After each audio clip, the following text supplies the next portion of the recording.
Welcome back. We are here for the Between Secrets in Lavender. Oh my God, episode 29, part 2 of the Confrontation. Oh man. So, characters have all gotten the invitation to tea, which they are not following the time listed on the invitation, and they have headed to Wreath Hall, which they have found deserted and a challenge, the thwart, and they have stepped through the portal door in the crystal room and found themselves, well, as you're stepping through the portal, I would like to know what each of you are thinking, having seen the challenge, having seen what has happened to Madelancholy, and what you think might be there in the purple forest. I'm thinking, all right, let's go. Let's go. You've been toying with us for a long time. And this ends one way or another. I'm ready. I think Mordecai is kind of intrigued by what she thinks she will gain from posing a challenge to us, as if that could end well for her or us. And also he hopes that Nora will get out of okay of this. Everybody else too, but mostly Nora. Despite himself, Felix has this excitement because with this being resolved, he can go home. And there's a little bit of shame there because he realizes that he doesn't quite care as much about whether Mordecai or Ellie get out of this compared to that.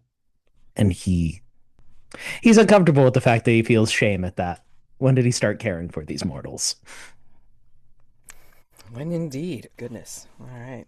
Well, I think as you step out of the portal and you see the purple mist wind its way through the trees, almost like a living thing, and the trees loom above you with their stripped branches and dark trunks, I think you will hear the sounds of digging ahead of you.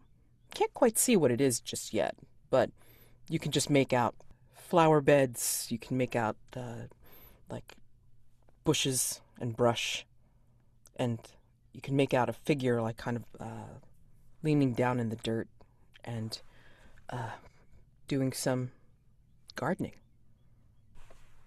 Nice. Let's not interrupt them. Does this count as a night phase? Depends. What are you planning on doing? I would like to use what's it called? A beacon in the dark. Because why go look for the Mastermind's henchmen when we can call them to us? Sure. Again, case by case basis. If anything is phase based, it's like, we'll just deal with it accordingly, depending on the danger. Yeah, this actually works in the night phase, and when I'm walking the streets of London, which might be stretching it a bit, but come on, I've got my familiar. She's good at calling things to me, right? And this is technically London adjacent. Yeah. And again, you have Nora near you, so I mean, I can count that as, you will have advantage here. Yeah, especially I have, here. Yeah, good. I mean, yes, this is a weird ass place. Go for it. No, I've got 3 dice, right? Yep, 2 Okay, highest. and I'm rolling with what am I rolling? Sensitivity, I imagine. Usually, yeah. Yes, I do. Yep, 13. Okay, alrighty. So with the 13, begin in the dark. Give me the skinny on the move. On a hit, you are immediately confronted by a threat or a personified danger related to the threat. You may ask them 2 questions from this below. They will not answer directly, but rather in the form of a clue, and on a 10 plus, the threat or danger departs as soon as the questions are answered. Only get to ask 2 questions, all right? So Yeah. I think not from the sound of where the digging is, but I mean like from a different direction, from a path that you didn't notice before. Out of the mist, it kind of like swirls out. You see the very handsome form of Dr. Holzer come out. It's almost like he's like turning, like he came out of a door and then he just realizes where he is. Yes. What? I heard you call. Yes. How could I get you to lead us to Mrs. Pemberton-Potts as quickly as possible? Before he answers completely, he's going to ask you a question. Okay. You do know I serve not only her, correct? Explain. And he just spreads his arms. Ah, I see. Well, I still would like to find her. What's your other question while I'm searching for one of these clues to give you? Anybody got an idea? Let me look over your list. Yeah, Oh, because it's a question for this person, not Mhm. the thread itself, but maybe we can finagle something. what do you want from the forest? Yeah, that's my Yeah, okay. Like asking Mm, Dr. Holzer. Holzer what? Holzer. Yeah. Oh, Yeah. wow. Yeah. He's got divided loyalties. That's interesting. Yeah, Yeah. because she's trying to use the forest for her Mhm. own personal revenge plot, and the forest is much older and much deeper than that. Yeah. That's a good point. Yes, that is what I will ask him. And do we still need clues? Because you said Oh, there's yes. Oh, I difficulty. apologize. I Okay. mean, like, yeah, so, yeah, like, you just basically just started off without even me needing to put it in, because he was going to actually, like, give you give you this Okay. skinny on what was happening. What do you want from the forest? And leading to Pemberton-Potts. He's going to smile at that first question and say, well, that is simple. If you want to know where Mrs. Pemberton-Potts is, I suggest you follow your nose. And that's the clue. A familiar scent of her home wafts from one of the particular paths through the forest. So put that in as a clue. And then the other question was, what does he want from the forest? Yes. And he'll laugh at that particular question. And he'll actually tell you, what we all seek from the haunted spaces of the world. We seek answers. My answer I received at great sacrifice. Perhaps, maybe I wish to be free. But that will also require a great sacrifice. So ask yourself, what would you be willing to give to leave the forest? And his beautiful face will smile after he leaves that question with you, and he will sink back into the forest and disappear through the purple mist. Well, there's our answer. And that is basically your confrontation question. What are you willing to give to leave the forest and prevent the final ritual? So resolve the threat by figuring out what is needed to leave the forest as a whole and stop the final ritual from happening, from bringing the all forest to and overlapping London. I'll figure a more graceful way of saying that, but I mean, like, I think you get my point. Yeah. Yes. Well, we have a direction at least. Follow our nose. Yes. So let's go then. Let's go for a nice forest walk. I smell tea, Nora says. Oh. Well, we were invited to tea, weren't we?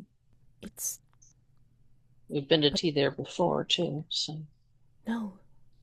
This is tea that I remember smelling. And then she'll look at all of you. This is tea that I remember from the expedition. Okay. Perhaps it was a favored drink of her lost love. He never said where it came from. Hmm. It's an exotic sort. Very difficult to acquire, unless you know the right people to ask. I think as you say that, Felix, I think as you're passing like some of the trees, you're the last in line, yeah? Yep. I think as you're passing some of the trees, you'll notice some very silvery strands. Like you can kind of Hmm. spot them in the forest, down some of the paths. It would make sense that she was here. And the question is whether she is here now. I'm willing to split away from the group to follow that. Okay. All right. Nora's obviously following like everybody else. Can like hang back and then like duck down one of the paths where you see more of the silvery strands, like kind of like zigzagging their way, Hmm. wafting. Yeah. And then Ellie, I think you will hear the digging a lot more, not furiously, like not like, really, it's not like heavy duty. Like it's not like a big shovel. It's more like one of those little gardening spades, like somebody digging in the dirt and such. I think you're going to hear a melody. It's something that you've heard Cora sing. It's one of those ballads that she would sing as to close out her act, and maybe Nate would join in, like as a surprise to the audience if you've never been there before. People love that stuff. Yeah. Nobody ever expected his singing voice. No, they didn't.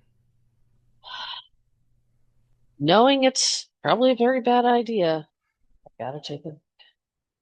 And I think as you veer off, it's like, Lansing's following you. It's like, Ellie, Ellie, where are you going? I have to see. That's. What? I have to see if that's Cora.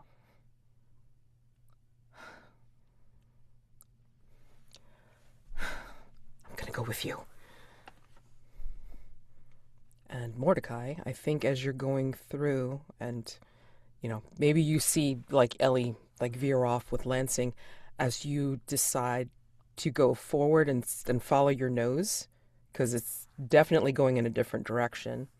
You will see the mist close off behind them, as almost as if it's blocking your path. And when I turn around, Felix is gone already as well, Yes, right? yes. The only people with you are, well, Emma and Nora. Yes, of course. Where did they Well, go? I think I heard something about Cora, and I think I don't know about Felix. I think they were distracted. I think this is intentional to split us up because then well, our enemy might think that we're easier to deal with when we're not united, which might be true. We'll see. I will not leave you, Mr. Laurence. Nora, if you see a chance to rescue a man, you will please take it. Maybe that's what she wants me to do. It doesn't matter what I want you to do. It matters what you want to do, Nora. Do not hang your decisions by what other people want you to do. Please. And then she's just like looks like a study of indecision, but she's like she'll stick with you as you go further into the forest, like following that very distinct scent of tea. Yes. All right, so let's go with Felix first. All right, so Felix, as you're following the wafting strands of the silvery webs, per se, Hmm. they start to look more like threads.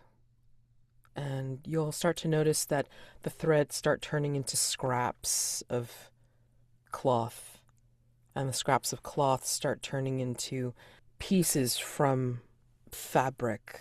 Like, A tapestry. yeah. Hmm. Do you take them? Felix. Mm, Only the ones that interest him. I imagine that if they're a tapestry, they show scenes, joy, tragedy, mundane things. I think he'll pluck the most extreme parts together. They're of no one that you know, actually, but they are of someone who you might have remembered seeing in another iteration of yourself. Hmm. An adventurer, an explorer of mountains and forests and the seas and fighting off monsters and investigating different mysterious threats. Hmm. And as you collect perhaps most of these things that look like they can be pieced together as a whole, you will come upon a clearing that is laid out very strangely. There's a table, a wide table, set for tea with fine linens, delicate teacups, fine china, scent of some of that tea from Mrs. Pemberton-Potts' home, very prevalent here, and yet a whiff of that fine alcohol, some gin, sitting on a low table, and you see the back and the beautiful hair of possibly Arachne sitting, listening to an older gentleman, a bit portly, but handsome, with champagne gray hair, glasses, dressed in an explorer's outfit, but still noble, and holding a glass of gin, telling a story. I think you recognize him from younger days. I do. Hmm. I think he will see you first. Oh, is that Lord Henry I see? Harry, come and have some gin. Before actual tea time, yes? Come, I have a glass for you. As he steps forward, Felix's face shifts just a bit. The bones are still the same, but the surface is different. His step shifts. It's sort of like he's falling into an old role that he hadn't seen for a while. Of course, Tommy. It's been too long. Yes, quite. Ah, I remember seeing you. I haven't seen you since you were dealing with that protege of yours. What was his name? Dorian? Oh, the gray boy? No. Yes. That was something that came and went, Thomas, much like how I thought that you had come and gone on your great journey. Where was it to? Africa this time? Uh, that was one of them. Yes. Oh, to be honest, I can't remember. I mean, there's been so many. Come, sit, right over here. And there's a And very comfortable chair, like as part of the triangle between him and who you do see as Arachne. yeah, the chair is old and well worn and comfortable. The leather is familiar, the scents are all the same. Is it strange to miss being in this form? To remember all this? To remember that maybe it wasn't all as bad as he thought it was? Are you saying this out loud? I think he's musing to himself. Yeah, I think he'll say, "Goodness, how I missed this. I missed you." Oh, I miss these talks. I've been relating some of the old times to this wonderful young lady here, Hmm. reminiscing about our times together, and, of course, my Queen of Flowers. You do remember her, don't you? My wonderful I do. Rose. Yes. I do remember how she preened, how she prepared herself so that she could be a wife once more. Did you ever feel, Tommy, like she was losing a bit of that luster in that preparation? All that opportunity and adventurousness being put aside for the sake of being your queen of flowers, perfectly preserved, perfectly cared for? Oh, no. I mean, not at all. She she was interested in many things at many times. She just had a bank of knowledge that she would always call upon, just as you would call upon people that you knew, right? Ah, she always means well. But once she gets focused, stand aside or be turned under the earth, as they say.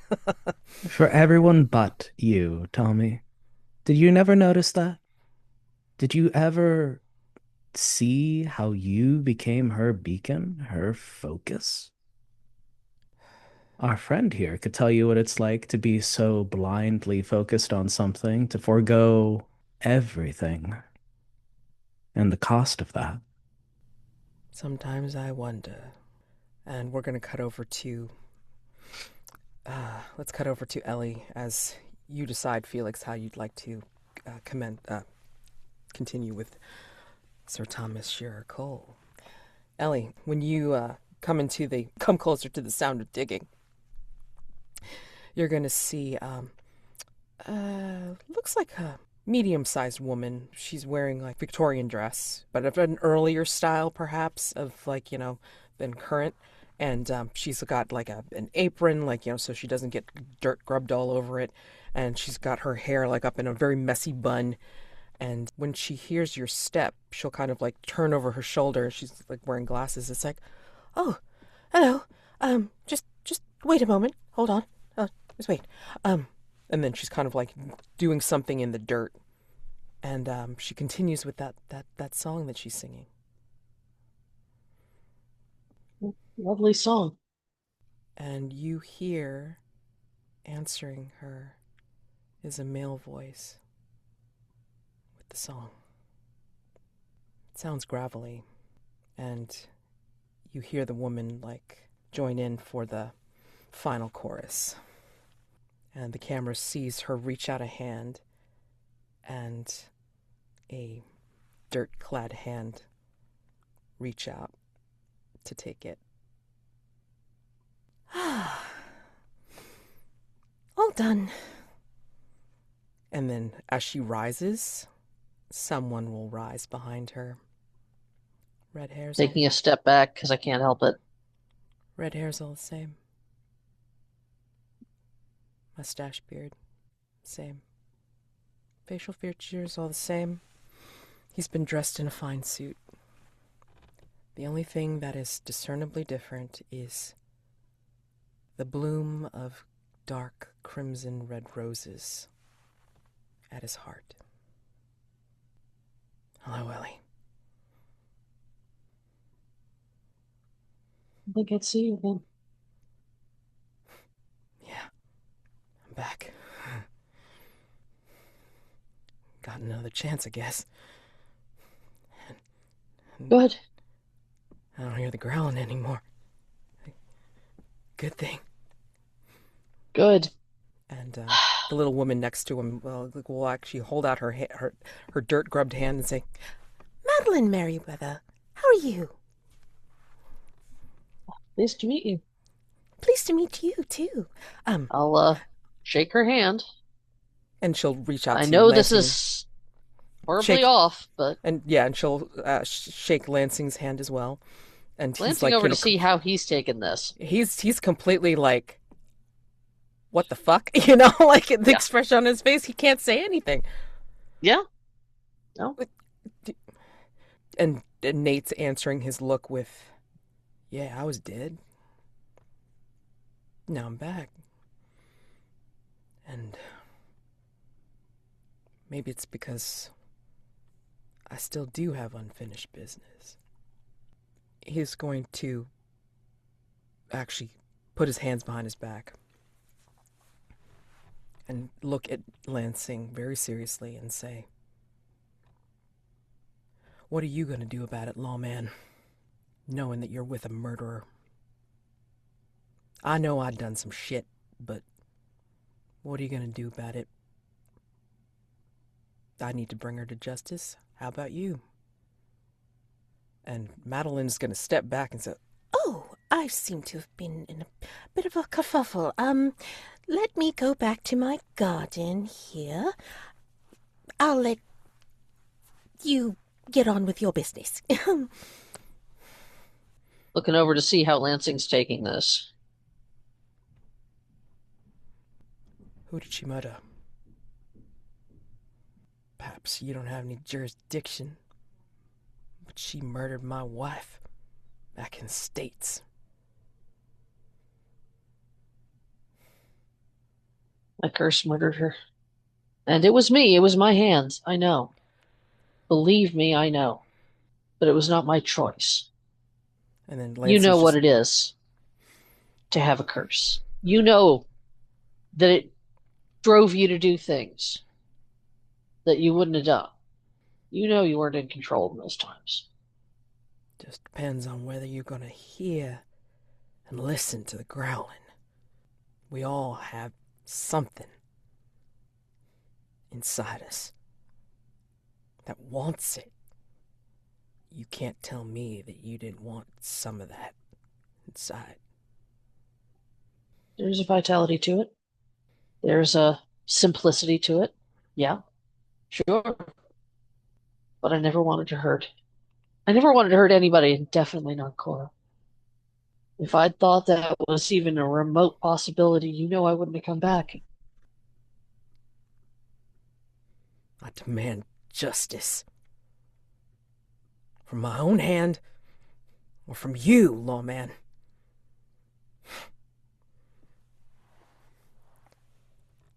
And Lansing's starting to look confused. Mordecai. What does justice look like? Oh, sorry. It's okay. Mordecai, as you and Nora go further and go scent out the tea, I think you're going to hear Serapio's voice. And he's talking with someone. He seems to be talking with you. Huh. What do you think I should say to him? You. I don't know. What should I say to myself? Not sure. I'm kind of intrigued. I am going to have a look. Who's he talking to? I think all of this is a little bit unreal. Sounds like it's a version of myself. And as you go through and look through the trees and the brush, you'll see that Serapio seems to be talking with what looks like a doll. Oh. A human, flesh and blood, doll-sized version of you. What is that? I think it's the decoy I made to throw Gabriel off my scent all these years ago. What's it doing here? Serapio might have taken possession of it. Let's ask him, why don't we? And I will say, Serapio. And then Serapio whirls around. Good afternoon, or whatever time it is. Whatever time it is, yes. What are you doing with this? Him. This is evidently Gabriel. Yes, this is not Gabriel, though. This is a decoy I made years ago. It is a piece of witchery. It carries some of my essence, yes. It carries a piece of you? Yes, it does. Did you put your humanity in here? Hardly. No. Is that why you look like that? No, I put the color of my skin onto that to derail Raphael, throw him off my scent. My humanity is questionable at the best of times. It is not in that doll. And the doll will say, "Are you sure?" Quite, yes. I know my own magic. Please do not educate me. I think that might not even be the doll. That might be an illusion that the forest is putting on our path. You left me to lead people astray. But I am Yes. part of you, Indeed, whether I you have not. deny it or not. I don't even know if you are the real thing, doll. And even if so, I am Gabriel. are you? Yes, I walked the path. Hmm. You set me on that carriage. I led them away for a while, and then I made my way in the world, pretending. And then I found myself in this haunted space, along with other haunted people. Well, that is unfortunate. I don't think I ever gave you consciousness, though. That must come from somewhere else. From you or somewhere else. Mm-hmm. I'm here now. Congratulations. No, I can't ask you not to talk to Serapio. That is Serapio's choice. You could talk to me. Do you have any designs here on impeding my path to the one who is attempting to use this forest for revenge? I'm more interested in offering a choice of becoming one again. With me? Yes. No, thank you. As I said, I did not give you consciousness. That is something else inside of you. And I do not want to become one with more strange things than I already am. But I thank you for the offer. I will also give you a choice. Leave. Become one with the forest. Learn its secrets. Grow. Be a person if that's what you want to be. And do not be in my path any longer. All right. So, night move at this refusal. So, okay. What do you think will happen if you fail or lose your nerve? I think what will happen if I fail, I think it will, I think it might either draw in Serapio or even Nora and kind of glitch itself onto this person that I feel is my responsibility. The Gabriel, or whatever this Gabriel is, feels very sorely about it. So I think how it makes it worse is that they're gonna triangulate the power between the three of them, Serapio and Nora, and be able to like kind of slingshot, into you. So yeah. Okay. Yep. Especially here. I guess I have to roll with presence, right? If that's what you want to do, like to try to intimidate or overwhelm them with that your kind of makes sense, right? To try to influence them. Yeah, I do have one advancement left, and I will use it to up my presence a little. Okay. Do I want to use one of my thingies here? I think I might. Oh yeah, I have the cane ash with arcane runes. That kind of makes sense, right? Yes. Okay. I will use that one. Okay. Let's see how that goes. Come on, please. Yeah, that's a 10. All right. So tell me how this works. Like how you're handling this doll, Gabriel. I think what Mordecai said made it pause a little, because if it has consciousness and does it have self-will, it will have to consider the whole thing. Why am I trying even to interact with this person? Why do I want to become one? Is that even a good idea? Maybe I should go and figure out who I am myself before trying to dissolve in another person. Existential crisis. Okay. Well, been there, done that. All right. So what happens to with your 10? Like what happens to the doll? Like how does Gabriel react? I think he gets this introspective look, blinks a little, and says that might actually not be unreasonable. I will take that under advisement. And Not then, admitting that he has been defeated because he is part of oh yeah, Mordecai. oh yeah. No, absolutely not. Right. I mean, it's like that whole circle of thought and all this kind of stuff. Mhm. But he will offer. And while I think on this, what would you ask of me? And this is where you get the information move. Yes, yes. What I would ask of you, you are connected to the forest, and I would ask of you, why would the forest do Mrs. Pemberton-Potts' bidding on this revenge crusade first, when it is so much older and more powerful? Okay, go ahead. Oh yeah, got to roll an information roll? You do. I will roll that with sensitivity. Is that okay, or should yeah. I? Okay. Oh yeah, Okay. especially here. Rolling dice. Come on. It's a 9. Okay. I'll take that one. Pemberton-Potts is bidding in this revenge crusade. Gabriel's going to present it to you as a vision. You know, as you're like asking him the question, he's going to do the kind of gestures that you recognize as like kind of like, you know, giving you like a connection where you can see more clearly into his mind's eye, like what he's seeing.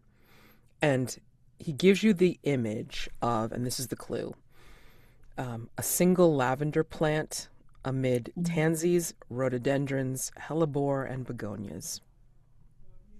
That's the clue. Now I need Ellie to tell me what lavender stands for, but Hold on. You guys We all have the access to the move that lets us understand messages The forest sense. like that. The florist Yep. sense, yeah. So Yes. you don't need Ellie to interpret it. Let's go ahead and take our 10-minute break, and then when we come back, we're going to go back to Felix, okay? So, Okay. 10 minutes, and see you then. Felix, you are Lord Harry, to Sir Thomas, and you're having a drink with him and Arachne. Arachne's looking at you with a sense of familiarity. She's dressed in her normal clothing, like ancient clothing. Yeah. Like no big deal to Sir Thomas, as if this is like completely natural and what have you. You guys are having gin. What do you want to ask?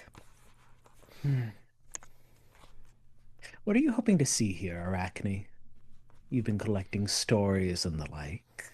This is an old one, and I'll motion to Sir Thomas, who probably is still going on, but It may be familiar to you because you've seen it so many times.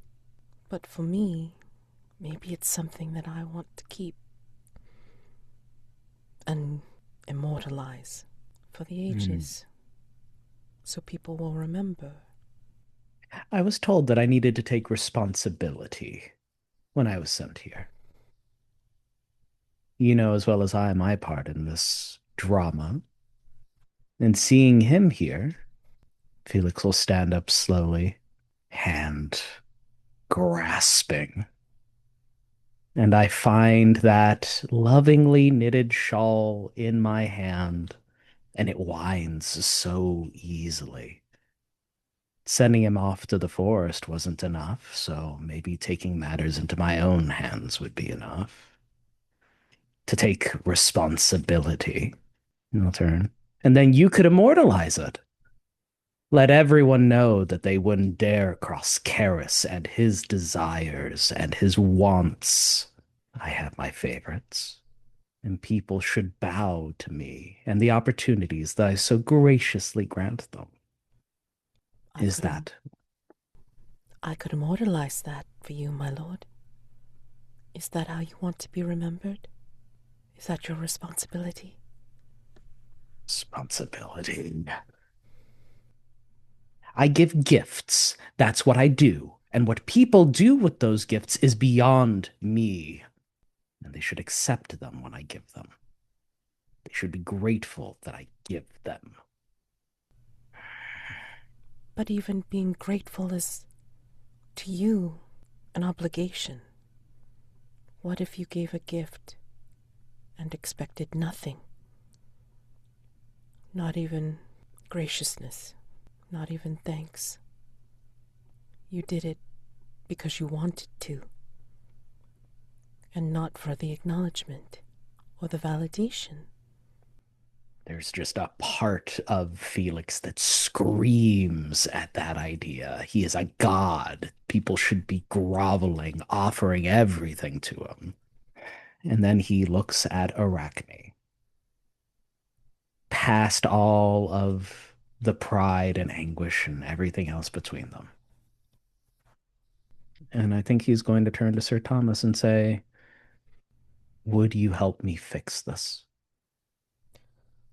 Fix what, old man? What kind of scheming did you get yourself in trouble with this time? I hated you. I hated what you did to her. What? What did I do? The same thing that I tried to do. To reform her in the image that we thought would see fit. I wanted her to be a free, wild spirit, and you wanted her to be an attaché on your adventures. No, Rose would always be a partner. She would always go off and do her own thing. Are you mad, man? I mean, no one can control Rose.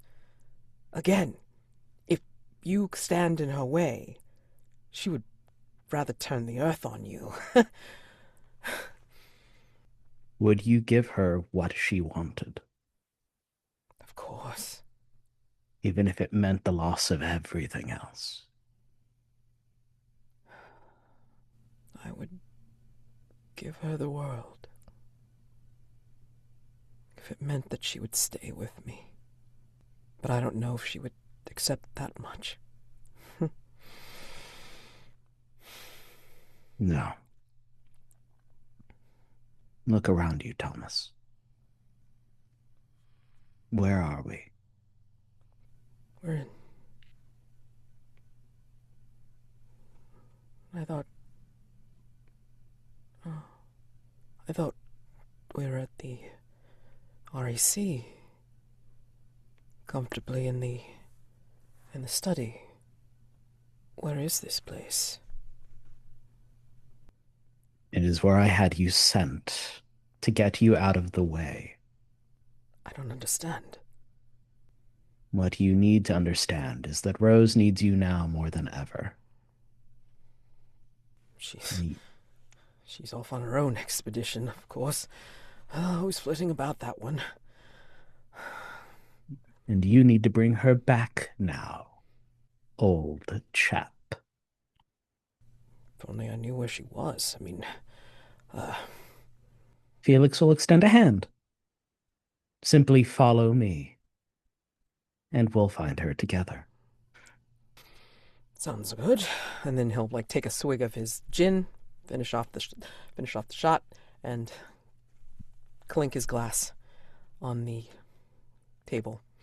Will you come with us, young lady? And he'll offer a hand to Arachne, and she'll look to you. Yes, she has to see the end of this particular story. And then she'll smile timidly and take Sir Thomas's hand and follow you out. And, Ellie, what was your question? What does justice look like to you, Nate? And he smiles. He doesn't show teeth, but you feel as if the bloom of the red roses just seems to, gleam more and sharper in this mist. And, he says, well, there actually is any true justice. You'd be grieving just as hard as I did. With your, for your young man there. But,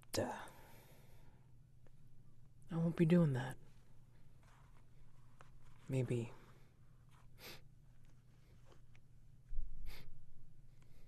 There's too much good in you still. You know he's not at fault here. neither was Cora. I know, but you're in control of your actions. I was.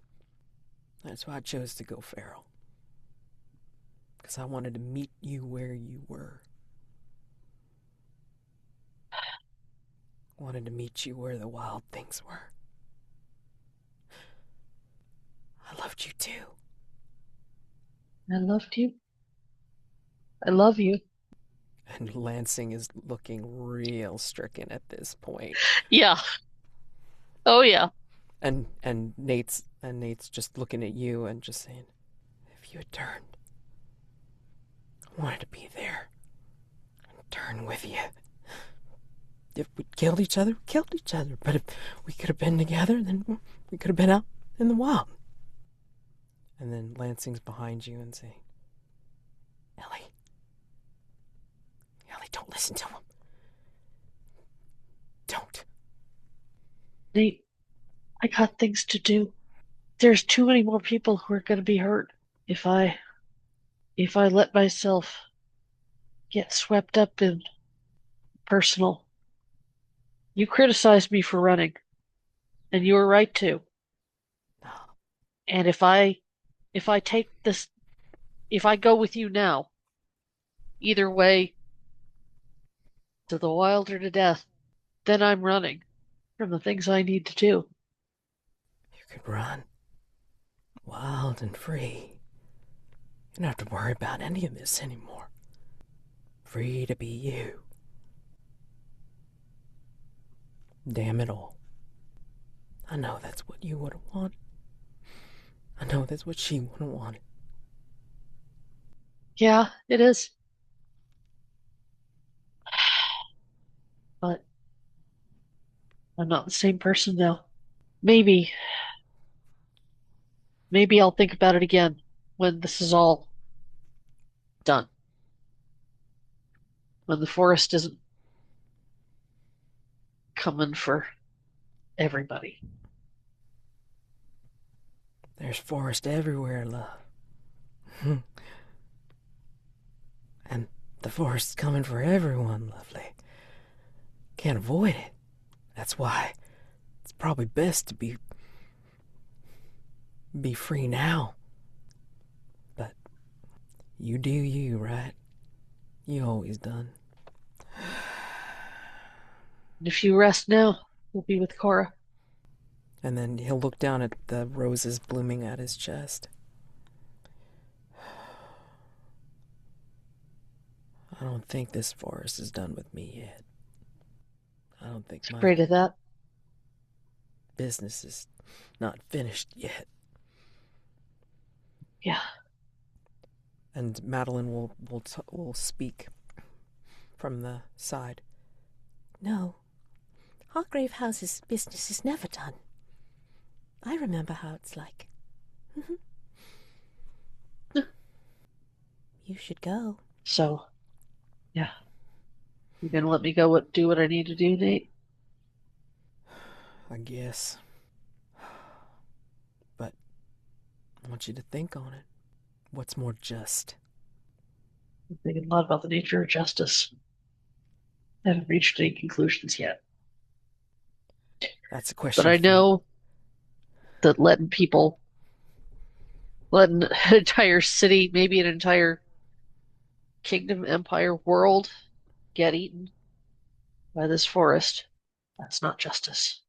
Maybe this forest is to give another chance to people that have been taken by that thing called that empire. Maybe this is their chance to be free. Think on that too. Before you go and try to take out someone who has a beef against that whole kingdom thing. Just saying. And this is your chance to ask any questions of Nate or Madeline before you continue forward. So what have you been offered? Is it just a chance at justice? What do you know about why you're here? Information move, please. What do you think is fitting? Composure or sensitivity because of the nature of this whole place? I feel like this is sensitivity because this is, yeah, as you say, the nature of the place. And I think my hand is in my pocket and I am clutching that lock of the same red hair that's in front of me. Yeah. Go ahead, take advantage. Only a 7. Okay. He's gonna give you that lopsided smile that you know and love. And he's gonna just say before he turns and disappears into the mist, I've been given what everybody else has been given. And he'll hand it to you. And you'll see it's a fine embossed invitation to tea with Queen Victoria's name on it. I've plugged it into the thing, into the keeper. And then Lansing's looking over your shoulder. You all right? No. Put a hand gently on your arm. We should Ellie go. is so tempted to fall into his arms right now and can't. We should go. And then we head over. What do we have here? 1, 2, 3, 4, 5, 6. Am I counting that right? I can count. I really can.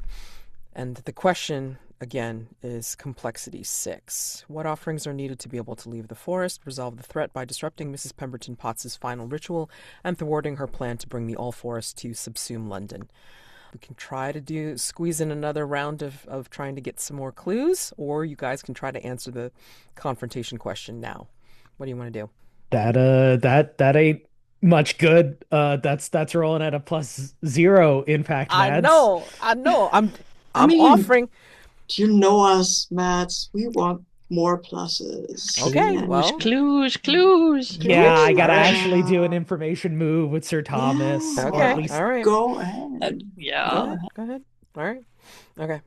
Swinging it back to Mordecai real quick.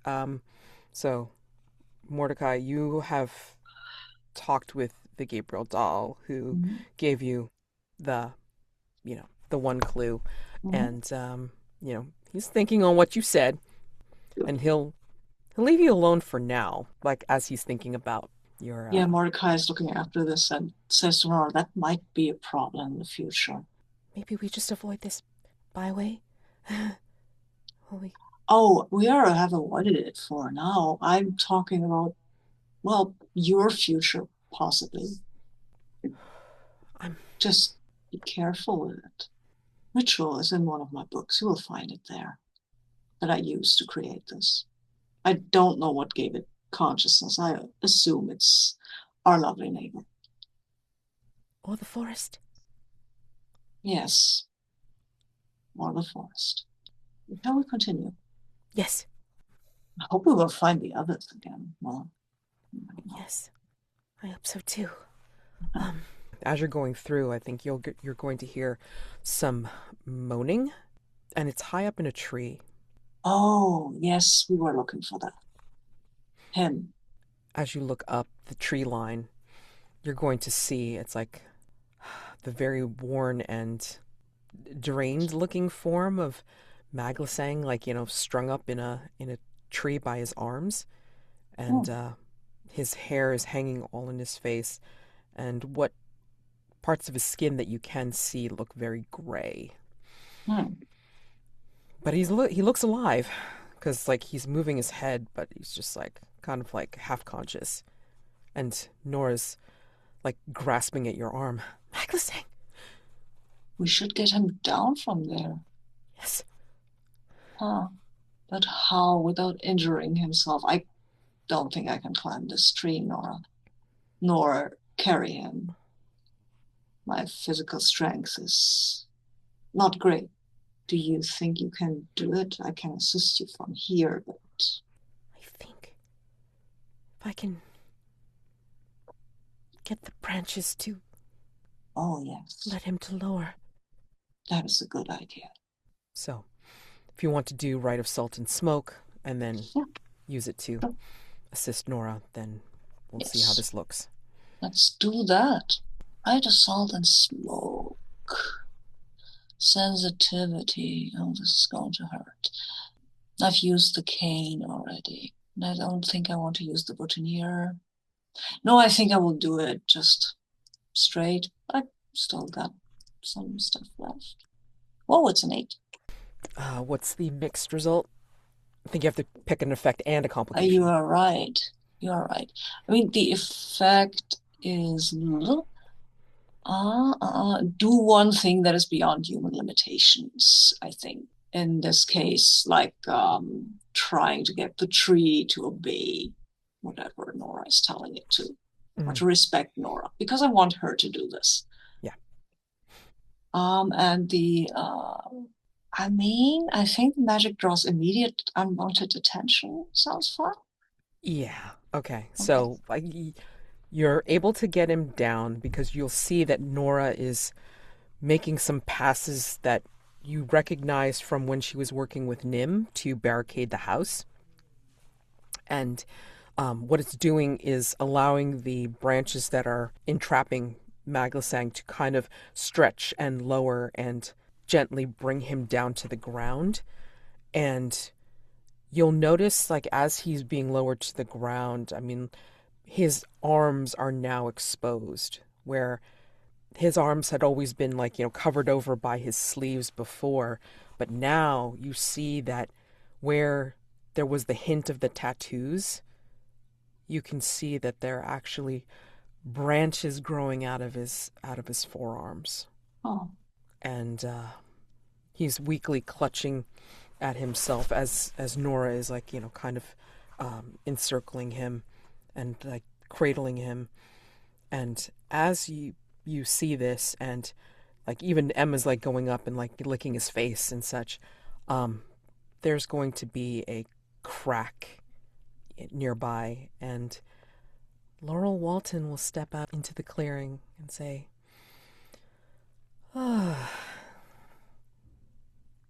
Hoping not to have to deal with you just yet, Mr. Laurence, but it seems we're going to have to dispatch you for the time being. Yes, I imagine you think you can, and you might be able to, I don't know. But can I ask you one question before we try to outmagic each other? You can try, but certainly. What is in this for you? Why are you doing this? What has she offered you? And why do you trust that you will be getting it? Information move, please. Yes. Cool. I think this was presence, right? Yeah. Or sensitivity. I mean, like, if whatever you feel like, you want to use to get the information out of her. No, I think this is present. I'm rolling with +2. Come on, dice. This is important, okay? Yep. Thank you. There's the 10. All right, cool. All right, so with the 10, yeah. What's in it for her? Okay, great. I did talk to her. I got it. tried to get her to have a conversation with me. That was the presence part. Okay, presence. How do I say this, like, so this way it makes sense? I mean, I am a very sensitive person, so maybe that's the reaction I get. Yeah. You have been much more polite than your colleagues, so I will afford you an answer, Mr. Laurence. Let's just say that the forest and Mrs. Pemberton-Potts has things on us that others do not, such as a shoe, some spectacles, and some gauntlets. And that's all you need to know. And I will write this into the thing because this can be contextualized any way you like, but this is the clue. A lady's shoe, a doctor's spectacles, and a hunter's gauntlets. Well, this is the first time I have ever been accused of being polite. I think you must have been dealing with Felix, right? Correct. Ah, yes. he has his own understanding of politeness. I think he's still operating by a model that was considered polite in Greece thousands of years ago. So I wouldn't take it personally. I don't. Oh, it sounded like you were. Well, I mean, as she's doing this, like she's taking out a sword as well as a hunting knife. So, anyway. Oh, that is a problem. Yeah, let's switch Ellie? over to... I am trying to win some time. That's fine. That's great. I love it. In fact, you know what? What the hell? Why not? Let's have Ellie in on this fun. Yeah. So Ellie, I think you hear this as Lansing is trying to tell you. It's like, let's move. You know, you hear like very distantly. You hear like Mordecai saying, "Ellie," in a very worried voice, which you've never heard before. It's yeah, like, that is not something I'm accustomed to hearing from Mordecai. So Yeah. I'm just sprinting in that direction. And you're probably doing it very fairly, like so you're much faster than Lansing is, and I think we see it. and once again, I am not really taking Lansing into account. So And that's fine because I think like we, as the audience, the camera is seeing him like being much slower than you, but then we see him go, and he half collapses like in the path behind you. But he will continue onward, and yeah.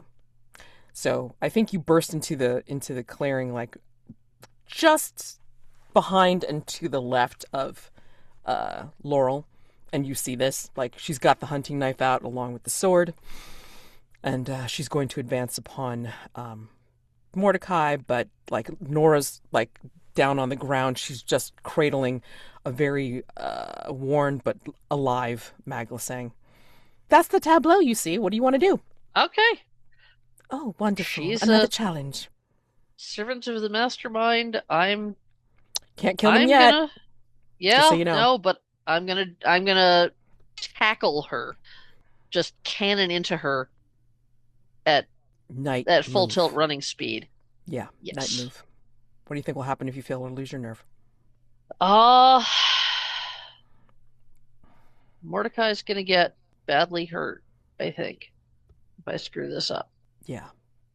And basically, one of the things that you all don't know is that every servant now, well, for me at least, has a move. Okay. Her particular move can counter any tactical melee or ranged move with one of her own, and any combat using presence or vitality is taken with disadvantage. Ooh. Okay. So, this is obviously vitality, so... Yep. Okay, so at least I have a +3 on this. Let's see, do I want to use an item? If you want to get the disadvantage off of you, you will. Yeah, I think I better use the gun. I was just gonna tackle her, but I think I better shoot because this is too dire. Okay. Cross your fingers, folks. That's a 14. Okay. So, tell me how you take her out with the gun. I mean, like, you don't take her out, but I mean, like, you delay her Right, from... I end the immediate threat. Yes. And Mordecai's not going to be hurt, yes. Yeah. Shit, I forgot to do the, like, how it's worse, but never mind. Go ahead. Worse, yeah. Yeah. It was definitely going to be worse, but you get the idea. The bullet, rather than hitting her, spins the knife, somehow the knife and the gun out of her hands for the moment. Yeah. You're such a sharpshooter, yeah. Okay. Yep. And I think that, like, she's so surprised that she's going to bolt, but I think as you see her bolt, and mind you, she's still very, like, agile, even though she's wearing, like, essentially, like, her Victorian dress and everything like this, but as she leaves, as she sprints away, I think you'll notice one of her feet, one of her boots is misshapen. Are you all right? I asked Mordecai. Oh, quite. Yes, thank you for coming on, because fighting with sword and knife is not my forte. So Yeah. probably no. Yeah. And I see you found Maglasang. Good. Shit, Lansing. He staggers into the clearing just as you say that. Hey, what happened? It hurts. Did you consume anything while you were guesting at Mrs. Pemberton-Potts' house? We had tea at her house. Ah, You remember? But no, this is something. Every time something's dangerous. Well, I think we're in about as much danger as it's possible to be. Do you need to rest? No. Because I don't think we have much time. On. No, we don't. And I think at this point, it's like, as you say this, Felix, you burst into the clearing with Arachne and Sir Thomas because you heard the shot. Ping, ping, and then, you burst into the clearing as well. And I think Maglasang will say very weakly, she's getting ready to bring the forest to London. yes, that's why we're here. Mr. Lansing, do you have a pain in your chest? I assume so. Yes. And I look at Nora. Nora, is this the same thing that happened to Mr. Beaumont? Or similar? And if so, can you do something about it? Can't believe I'm saying this. You mean to Lord Brookmead? Yes. People with human names. If it is, I don't know if I can. It might. And then she'll gently, come up and she'll start to move his shirt, and you will start to see what looks like branches start to come out of his chest, where the Limehouse lurker had broken through. Yeah. What the? I swear, I'm not walking for her at all. I swear I'm not. And Maglasang's calling out from the forest floor. Of course you're not. Anyone with a touch of the forest will have this. And he'll laugh a little and raise his forearms, and you can see the branches coming out of his tattoos. Not working for, infected by. How does Sir Thomas take all this, given that he realizes where he is?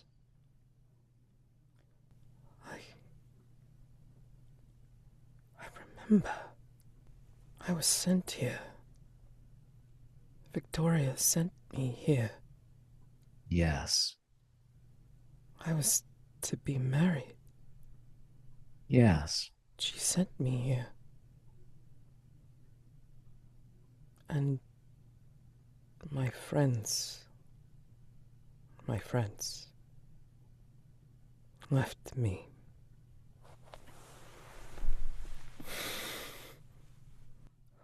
She's seen to them. What do you mean? They're gone, Thomas. She dispatched them? Not personally, but Philip is dead. Harrison, too. And then a few other individuals who are on the ship as well. That reverend, that one ship's hand, James. But a few people survived, like that botanist there who's tending to the man with the tree growing out of his chest. Surely you recognize her. And he slowly looks at Nora. Yes. She did not work with me personally, but she was instrumental in being able to identify some of the edible plants. Damn. But that's why we are here. That's why I am here. To bring you back to her. Is it enough? You said you'd give her the world. Let's hope you're not being too literal about that. Hopefully. Oh, yes, Ellie, Mordecai. This is Sir Thomas Shearer Cole, presumed dead in the forest. Uh, it was his loss that kicked off the whole incident, as you recall. Mm-hmm. I remember. Lovely to Well, meet you. And he bows. Are we going yeah, to this is a go and place stop where this whole thing? Wait. And then Nora will pipe up from tending to Magla saying, Wait. That can't be Sir Thomas. Why, Nora? Sir Thomas fell into the ravine. Who is this? I'm me. I am Sir Thomas Shearer Cole. Felix will wait. Let him piece it together. I would like to use information. I would like to do an information move with presence Mm-hmm. Yep. to just force a personality, slowly lead him down the path to how far back do you remember? What is your earliest happy memory with Rose? Like those sorts of things. Sound good? Mm-hmm. Yeah. Okay. 2d6 plus 3. All right, that is a 14. Got Nice. it. All right. So I'll give you 2, actually. I'll give you 2 clues for that. Ooh. Ooh, Um, nice. He'll smile and look off into the distance. And she said that she would marry me. We waited so long after Potts died. She finally said she would. And then we had the engagement. Yes. Her face, her eyes shined so much that day.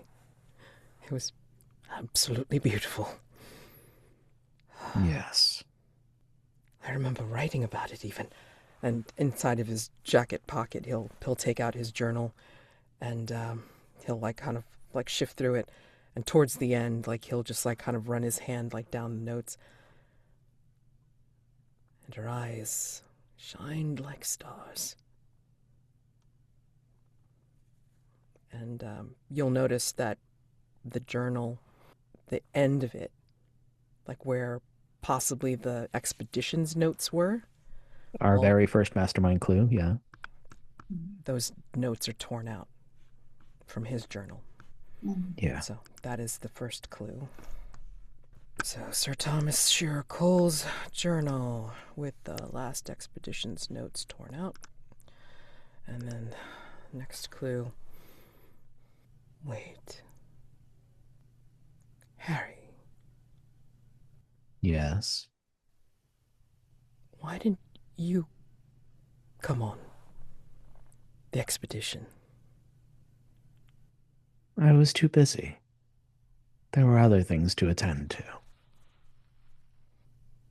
Everyone that was there, except for Rose, was told that they needed to go on the expedition. Except for you. Why? Who do you think told Victoria about the flower? Thomas.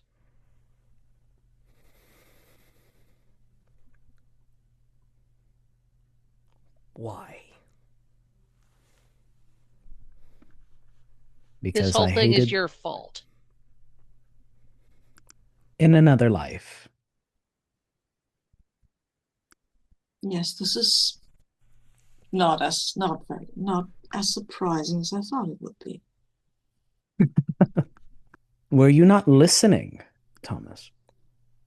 Yes, her eyes shined, but only for you. Yes, she was driven, but only for the things that you would lead her to do. And wasn't it awfully convenient that Potts managed to die especially when she was starting to slow down. You never really questioned it, did you?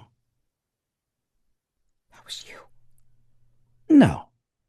He was the one who took the opium. He was the one who debauched. He was the one who fell into excess.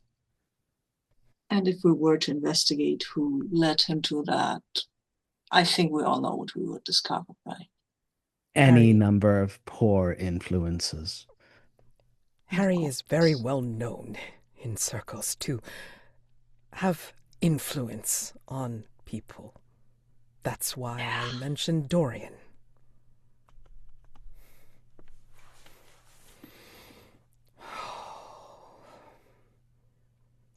I had no idea. You weren't supposed to know. It worked for Uriah. Then again, I suppose that king did get his comeuppance. And Felix will look to Ellie and Mordecai. So, are you going to seek justice for a dead man who's clearly not himself? I'm hearing the word justice a whole lot today. I should probably let you know that Nate's out there in the woods. It's clearly not him. You and I both know that. I'm not entirely sure that it isn't brought back because he has the touch of the garden on him. Well, I suppose we're going... Friends, Empty. this is all well and good. Learning that this all happened because a god was jealous is not ideal, but we still will have to deal with the consequences. We will not be able to change. No, we will not be able to change the initial impetus. No. We should change, however, what it is leading up to. And no matter how much she was wronged, covering all of London with the forest is a bit extreme in my book. I would not like that. So Yeah. you can have your own talk with her, Felix, or whatever you call yourself, Ocasio. You can have your own talk with her and explain that. Maybe that you should have done before doing all of your shenanigans, but that would not be in your nature, so I won't ask it to you. And I appreciate that, Mordecai. I know you do. Next clue So- is the sound of a grandmother clock striking 10. Echoing distance. through the forest now? Mm-hmm. Okay. Mm-hmm. 4, 5, 6, That's when 7, she 8, wanted to 9. meet. Yep. So, I mean, we've got 9 clues if I I count. think it is Yes. time to roll, yeah. I think it's time to roll. We need to nail down our TBDs. Yes. Okay. And Okay. if you instead of trying to figure out like where you want to put the thumb on the scale, if you want other clues to try and add to this mess, then I have more confrontation clues that I can give you if you want. Mm. That's fine. But And we were also supposed to get a goodie, just to remind you. give a what? Get a goodie or something that is good for us because we rolled a 14 on the confrontation move. Just to remind you, if you forgot, then it's fine. Yeah. Okay. I'm trying to think of like what I was trying to do, because one of the things was going to be like, Sir Thomas Sherwood Cole was going to show up and give him like extra Well, help there we go. on this. No, that's fine. Oh, and if we could get a If you want an extra clue. translation on the Oh yeah, sorry. on the plants as well. The translation thing on the plant is devotion and purpose against bellicose thoughts, slander, and warnings of danger. Excuse me while I look up the word bellicose. Warlike. Aggressive. Oh. So Thank again, you. devotion and purpose against bellicose thoughts, slander, and warnings of danger. Shall we roll the We This should confrontation? have a We don't have theory, the TBDs filled in, and we don't have the TBDs, and we haven't theorized. We don't haven't theorized. So yeah, I'd love to roll. But okay, what offerings are needed to be able to leave the forest? Okay. Oh wow, this is a hard one. Yeah. It's all nostalgia, isn't it? I mean, It doesn't have to be, I mean, like, thinking Mhm. about the question, you can change it around. It doesn't have to be necessarily specific or exactly so, right? What do you think offering means? Like, could be something non-specific. It could be something emotional. It could be something spiritual. It could be something physical. Whatever. But yeah, give up something. So The question in part is whether we're offering to her or to the forest, Could be because two. those are very different things. Right. I would prefer offering to the forest, honestly. Yeah, Okay. I Yeah. think the forest Yeah. is the one in Mhm. power here. Yeah. Sure. Yeah. Mhm. I think what we might have to offer is we might have to unravel all of her schemes. Right? She has, for whatever reason, she has been able to draw the forest into her web, for the want of the better word. And maybe what we need to offer is for the forest a way out and not Cut it have to free from the anchors she's made yes, for it. yes, that is a good one. Yes. Hmm. Cut it free from the anchors.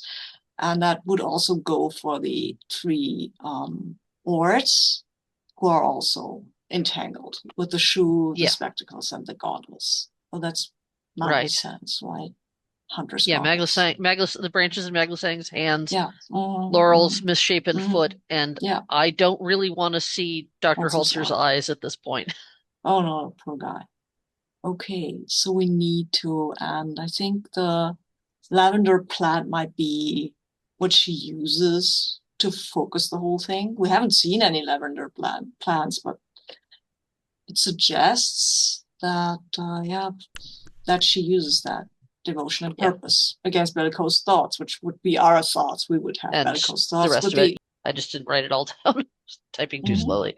I'm sorry. I'm sorry. No, that's fine. Okay, so if we can detach, you need to figure out what those TBDs are. Yeah. Or That we can use them accept more for confrontation clues.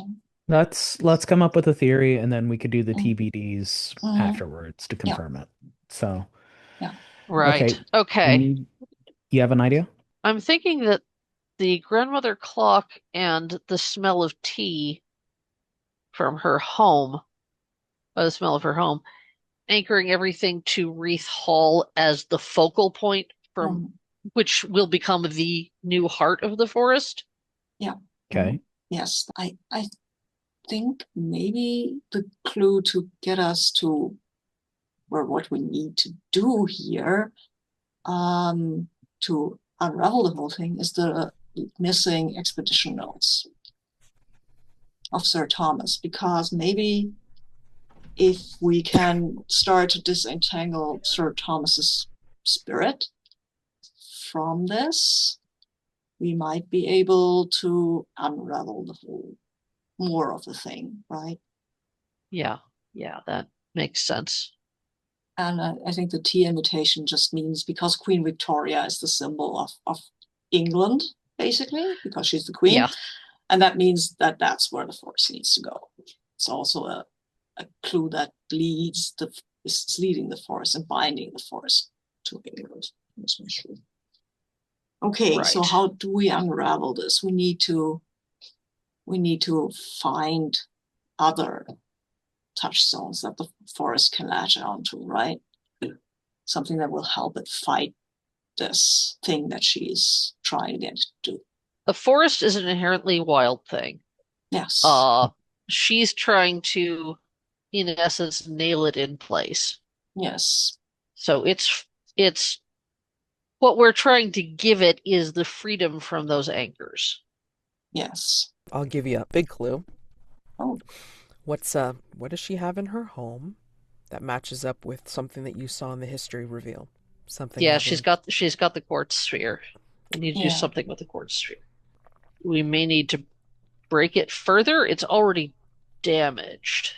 Or do we need to repair it?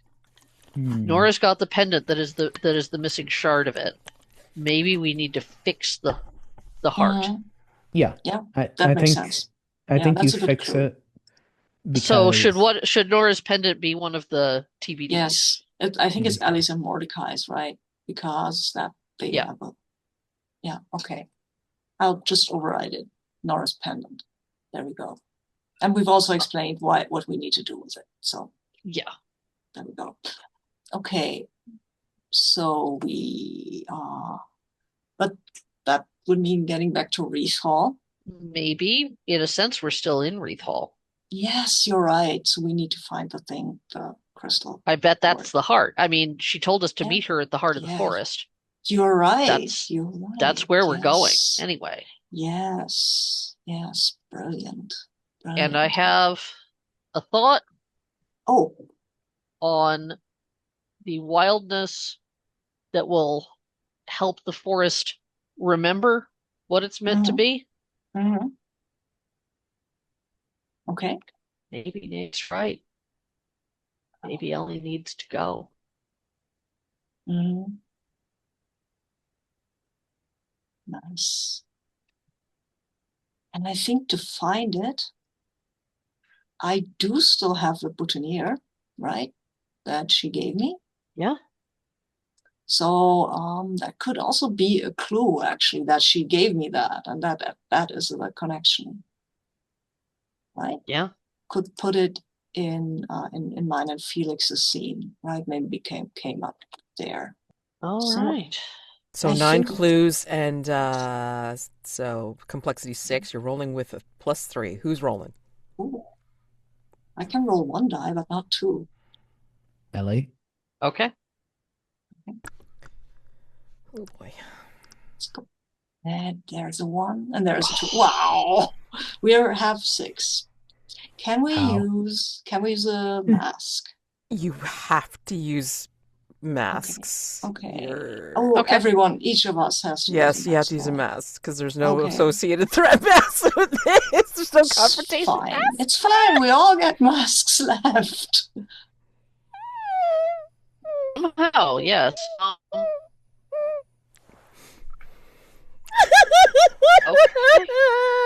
Yep. Okay. Okay. All right. All right. Okay. Okay.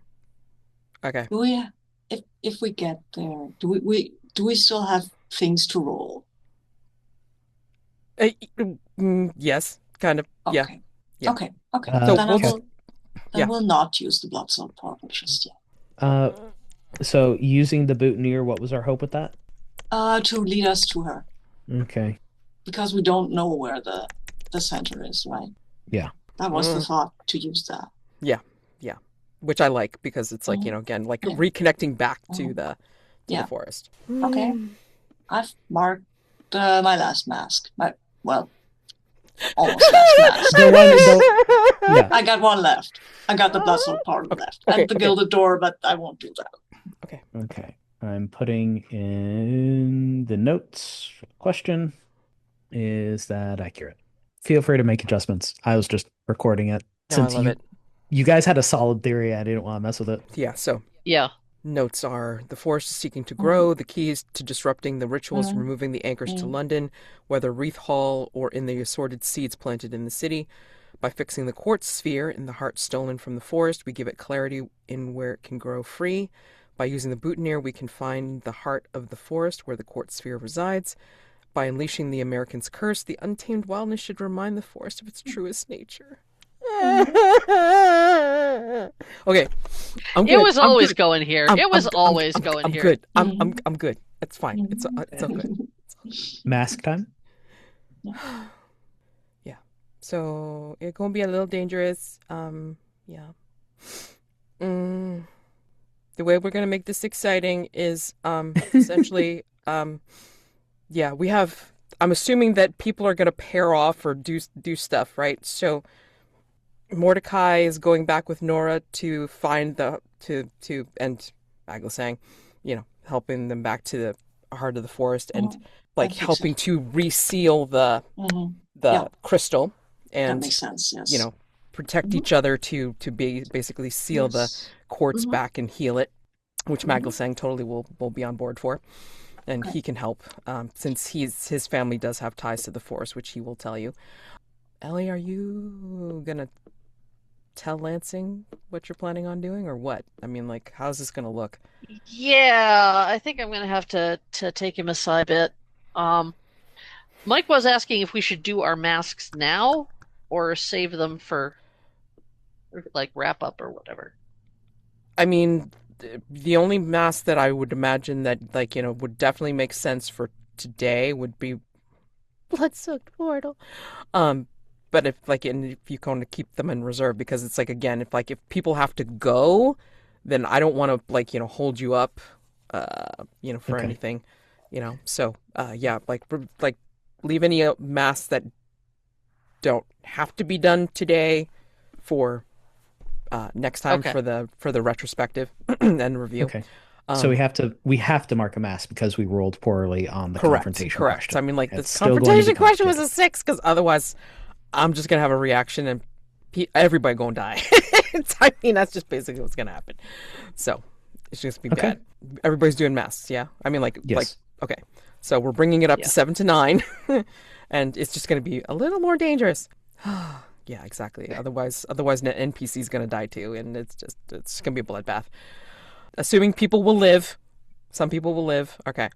Some So, people will live. Some people will live, exactly.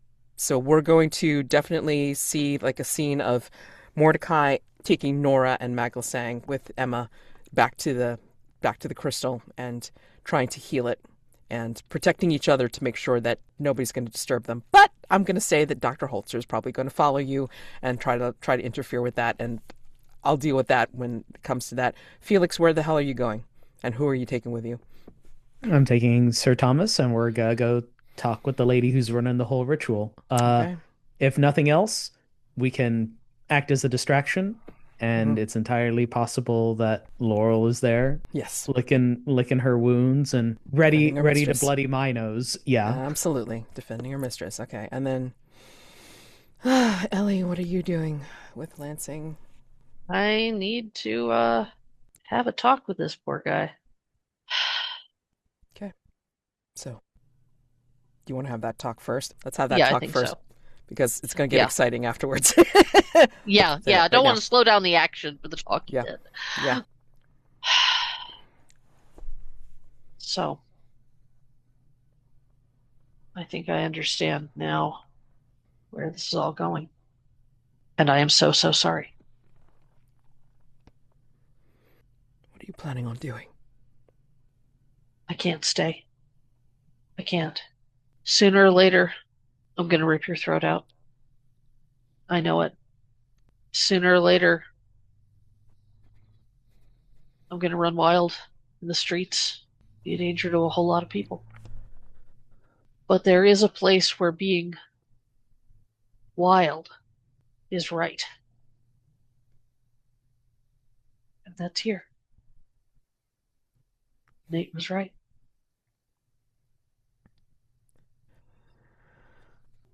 And it's not fair.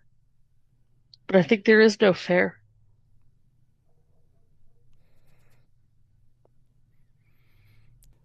Damn it.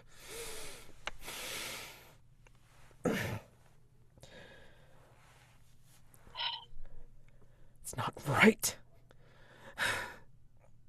No. But I beg you not to try to stop me. Because I'm going to have to let the curse overtake me to do this. And if you try to hold me back, it's not going to be Ellie who responds.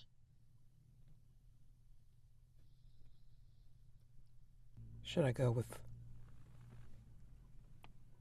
one of the others then? I don't want to leave you. Smart answer is yes. The selfish answer is no. If you can stand to watch me run, then please stay. I will. I can't. I won't desert you. To the end. Giving him a big kiss He'll return and it just holding him for a second. Yeah. He'll return it just as strongly. All right. Mordecai, you and Nora, Emma, and Maglasang will head back to the heart.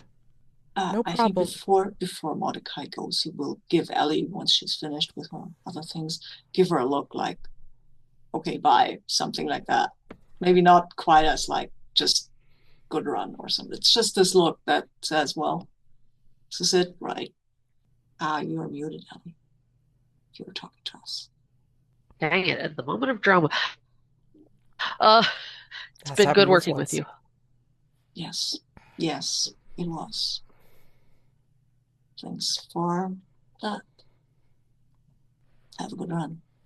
And Felix, it's been very interesting knowing you.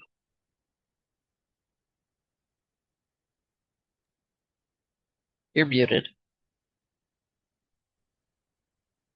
Man, that's a curse, ain't it? Uh,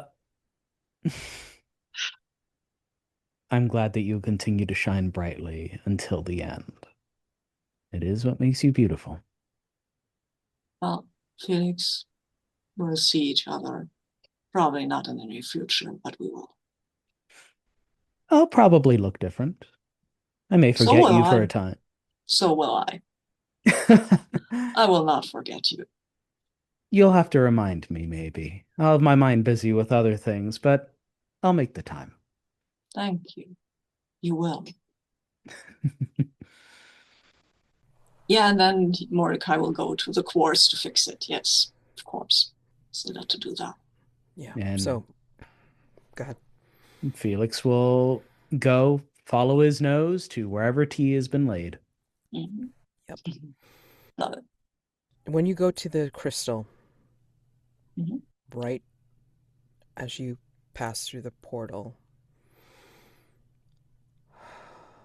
this time you're the one that's on the receiving end of a hand at your throat, and immediately you feel draining.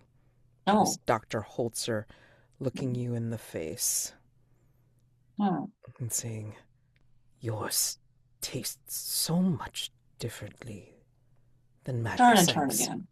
Turn and turn again. Ah! All right, go ahead. All right. You're not doing that to me. Mordecai immediately with the Uno reverse card. I love it. I love it. I love it. I love it. Oh my God. Please Yeah. work, because you're going to need it to work.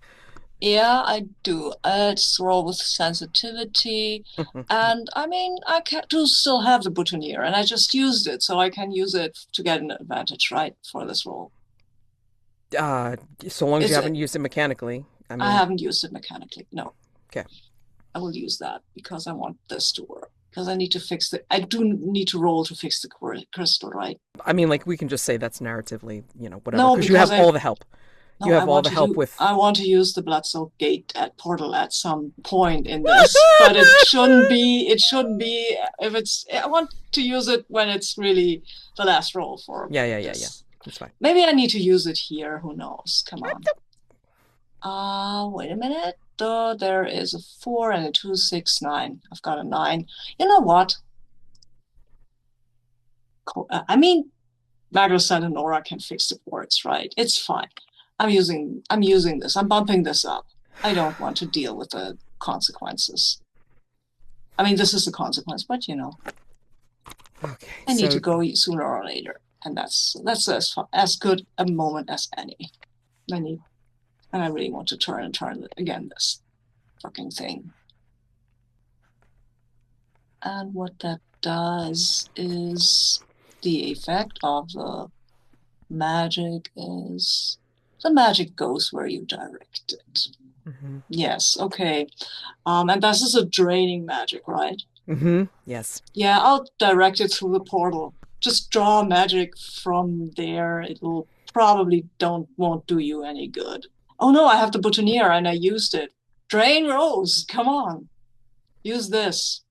Have fun with this. Drain Miss Pemberton-Potts' strength, if you dare. Well, you dare. You're currently doing it.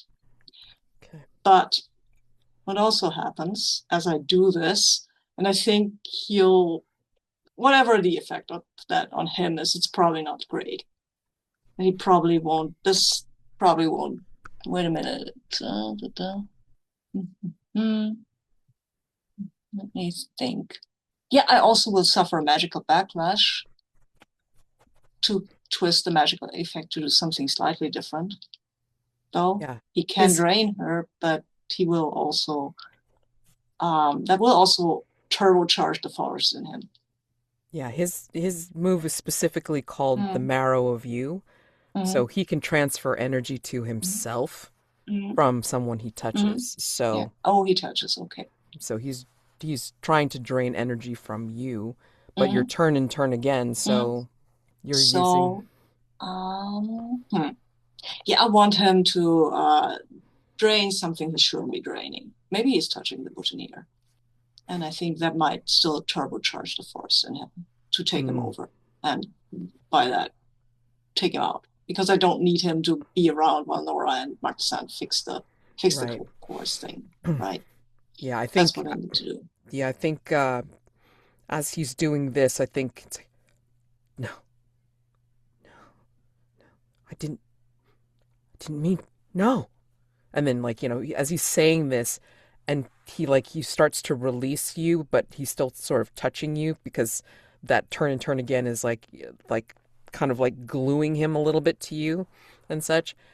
You start to see the branches like start to go through his face, and like kind of peek out of his eyes.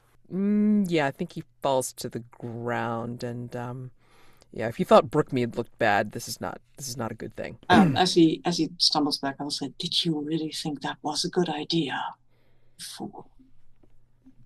And Maglasang will laugh a little bit as he's helping Nora and touching the crystal and helping her put the shard back in and starting to help it heal. But what happens before is the fact that I die or get lost. I think as Mordecai says this, the entities have been helping him, and they come back, and this time they go in and they stay, and then you can see the gray eye starting to glow with this weird light. He turns the other one at Nora and says, "Bye, find the letter." And then there's this kind of implosion. And then you hear a couple of bones crack and he just falls to the ground, breathes once, and stops. She can't let go of the quartz yet. It's not done. So they have to keep going, even though your body's broken on the floor. Ellie, what do you do as Lansing is sticking to you? I take a small step away from him and I listen and I sniff the breeze. Every sense extended as far as possible. My eyes have gone green and a shuddering ripple passes over me. And I start to turn back to say something to Lansing. Can't quite do it. Drop to my knees, and the gray fur washes over me. And I scream, and I stretch, and almost without preamble, directly from the stretch, I go into a flat-out run. Running through the trees, ducking and dodging between trunks that are spaced seemingly too narrowly for me to do it. Running as if running is all the joy there is. As you turn to say something to Lansing, I think that's when he like clutches at his chest and he just feels immense pain and he's just doubled over, and you don't see what happens to him after that because you're just in the middle of your changing. And as you run, I think the camera just sees him like doubled over and just kind of clutching at himself, and that's where we leave him. Felix, you are again following your nose along with Sir Thomas, and he will ask you. So she's killed. By extension, she can be held responsible for it. No, she chose to do it. I was going to say we could lay some of this blame at your door, but we choose what to do with our emotions. Our disappointments, our grief. And then the question is, how far does it go? I gave a gift. Somebody spurned me because they didn't want it. And I took offense and I took a slight. And then I offended them. And then she's decided to do this. It's a large cycle, Thomas. Because you chose to. Interesting.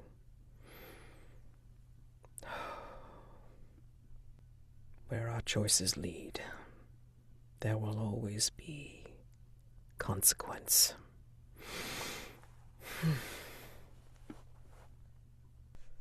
Would it help if I said that that isn't me anymore? What are you now? Someone different. And once this is all over, I'll be someone different again. Running, huh? Interesting. If you have something to say, better to get it out now than before we're speaking with Rose about resolving this. I see you now, as you are. Gin eyes will do that, I suppose. You wore that face, admired her from afar and close, and you made choices. Did you ever tell her? Who I was? No. Why not? And I'll look to Arachne. Because the last time divine favor was given and my identity was revealed, it was taken for granted. It was set aside. Better to give opportunity freely, see what people do, and appreciate it and live it to the fullest, than be taken for granted. And the gifts piled up, and Rose did nothing with them. Frustrating was what it was. Lost potential is what it was, Thomas. What good would it be to tell her who I was, what I was? And why would that have been important to you or to her? Acknowledgement? Validation? You wanted her to know that her gifts came from... No. What I saw in her, what I see in you, what I see in every single one of Prometheus's little mud creatures, beings of dust, is so much potential. I see so much good that can be done. And then you all get blinded by whatever selfishness, whatever tiny foibles of emotion and the like.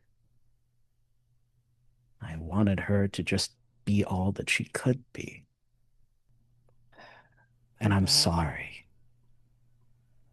I am truly sorry for all of this. That I was not honest, that I was not genuine, that I didn't, that when I was who I was, I could not accept that humanity is free to make its own choices, regardless of the influence of the gods. That our time is done. And I'm sorry, my friend. If you had told her, she would have accepted you for where you were, for who you were.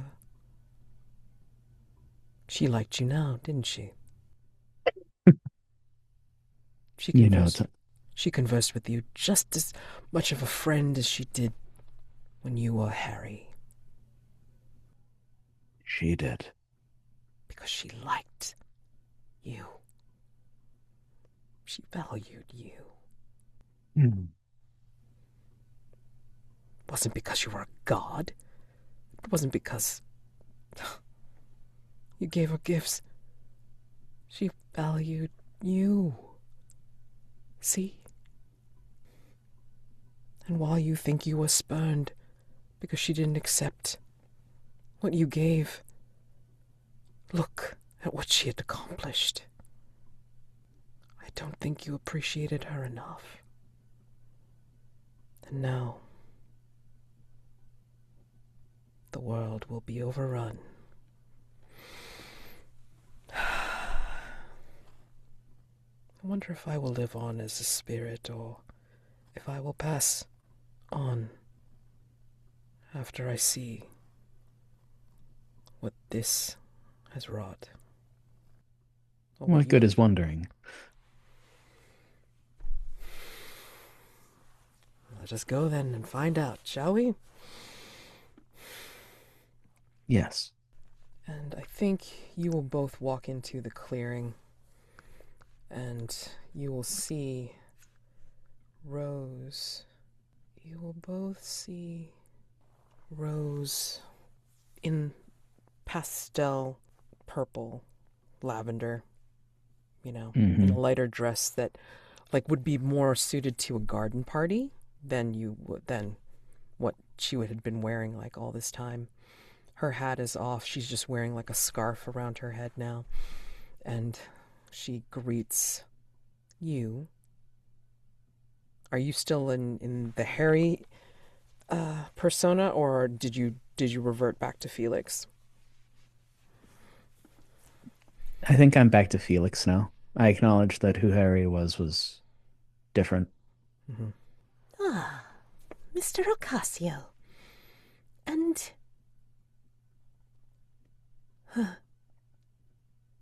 how suited that the forest brings him back to me. Laurel, be sure that they don't interfere with the last of the ritual. Yes, ma'am. This is your choice. An opportunity for happiness. The forest giving you exactly what you want. And you would still continue. Oh, this is not guaranteed.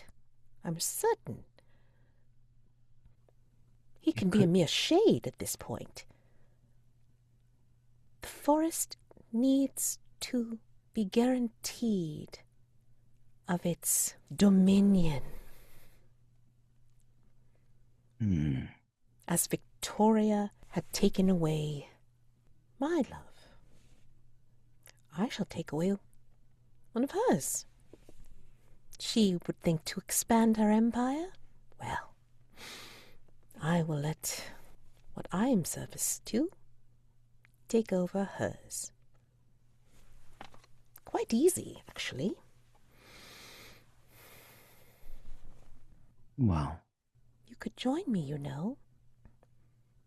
Sir Thomas can be brought back.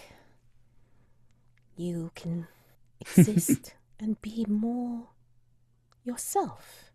Be risen from the dregs of the mundane, where the wild lives, away from the grime and the dirt of the industry that Victoria has built, and be risen to the stars and the sky, where we can actually see the sky again through the canopy the old forest provides. While you do present a very tempting offer, I am reminded of something that you once said, that the people matter. And I've seen a lot of people in my time in London, and I've been sent here to take responsibility. Ellie took responsibility for what she had done, and Mordecai took ownership over his proteges. So I suppose it's only right that I take responsibility for a whispered word in a queen's ear so long ago in another life.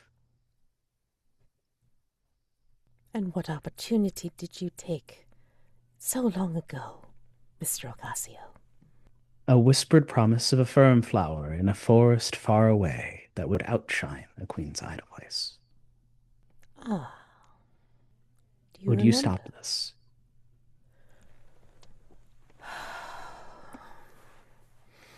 Would I stop this? control of a queendom. The subsuming. Night move, Felix. She's going to use something that is an expansion of one of her ward's moves. Something that Maglasang would use if he had moved against you all. Her move is called Rite of Love in the Dark. Okay. What do you think will happen if you fail or lose your nerve? If I fail to ward off this rite, I think that I will become a new anchor, not just to London, but also to Olympus itself. That the All Forest will expand not just to the island, but to divinity. Yes. Yes. I mean, it will expand to divinity through you because the way it works is that it will work through your memory and it will give you the impossible choice of watching your loved ones die. The people that you feel responsible for die. Or dying yourself and falling under its control. So, may I use presence in an appeal to her character, or do I need to use something else? Let's see. It does not say. Hold on. Let me see what it says for him. Rolls with composure or sensitivity. Composure. All right. And I am going to mark a lovingly, if horribly knitted shawl left behind on the HMS Whippet that has been drenched in the azure tears so that it can give me clarity of sight amid all of this. Nice. Okay. Go ahead. Okay. Highest out of advantage. Composure. That is a 13. All right. Tell me how you prevent this rite from taking hold and you, well, talk her down. I believe that this rite hits me straight in the face and it begins growing there. And I pull the shawl over and those azure tears sort of wipe away at the growth. And I can see clearly. I shake it off and I put the shawl back. You're resorting to force rather than realizing that you're doing this under false pretenses. If you want to strike me down out of revenge for Sir Thomas, then by all means. But continuing this ritual, growing out the forest as you would, it's no longer you, Rose. I think as you say this, perhaps it's not her, but it is also me. And Laurel will come at you with a knife to your back. So, night move here. What do you think will happen if you fail or lose your nerve? If I fail in this, I mean, just saying I die feels kind of boring. Same as before. She binds me to the earth, uses me as a new anchor, and the forest spreads to divinity. Yeah. I mean, like, she's using her move of all trades. So basically she gets, since it's vitality, you're taking it with disadvantage. Even if you don't die, your divine blood is speeding up the process. So, you're helping the process speed up. And yeah, we'll see this become a global event for sure. So yeah. Can I say something? Yeah, go ahead. Because we had 3 parts in this, and 2 of us actually did a lot of stuff to prevent this, and now this comes down to this one role. I feel that kind of cheats the impact of Ellie's and Mordecai's actions here. True. So something that could happen no matter what towards Felix. You're right. I get trapped here. If the forest is cut off, Yeah. from London. That's no Yeah. longer the stakes. Like, I am now stuck in the forest, just as Yes, she you will can't go likely be home. stuck in the I forest. like that. Okay. Okay. I Okay. dig. Okay. Good call, Fair. Sabine. Thank you. Thank you. Okay. So I can't go home. Yep. Okay. And again, because this is taken with vitality, unless you figure out another way to parlay me, it's No, with no. disadvantage. With disadvantage? Right. Yeah, because of her move. Uh, Unless you've got something to counter it to make it a straight roll. mm, I mean, I used Mordecai's gift. I'm going to call him the true name of an angel, slightly used, pulling on the combat prowess of my friend who's now running in the wilds there. Mm-hmm. Mm-hmm. Mm-hmm. It is an Mm-hmm. angel of war. Nice. Okay. Okay. That is a 7, and I would like to mark a mask. Okay. Nice. I mean, you can take advantage of using Ellie, like coming to help you if you want. Could I? Yeah. I would love Ellie in full beast mode to take out Laurel on my behalf. Absolutely. Now is the time that like servants can be taken out. For sure. Okay. Yeah. Yeah, no, then Because what? like Mordecai already took out Dr. Holzer, so Yeah, no. So I guess she's coming at you with a knife, and suddenly there's 200 pounds of cat on her back. Uh, Mhm, mhm. it ain't pretty. Because it never is. no, not at all. So, I mean, we can fade to black on that particular part of it, But Felix is gonna close in and just try and kill Rose at this point. okay. All right. Like, if she's gonna continue with this ritual, her servants are falling left and right, but she's gonna try and like the ritual is done. The last Yeah. thing we need is for her wandering through the forest and trying to start all of this again. Yes, absolutely. Yeah. So go ahead. One final move. So she's gonna come after you with all of it. So she's going to come after you with the advanced version of all of their moves, basically. Mm-hmm. She's going to come after you with suckling on your bones. Of That's all the name of the gentry. move. Of Dr. Holzer's advanced marrow of you, yes. Suckling on your bones, of all gentry, and rite of love in the dark. Yeah.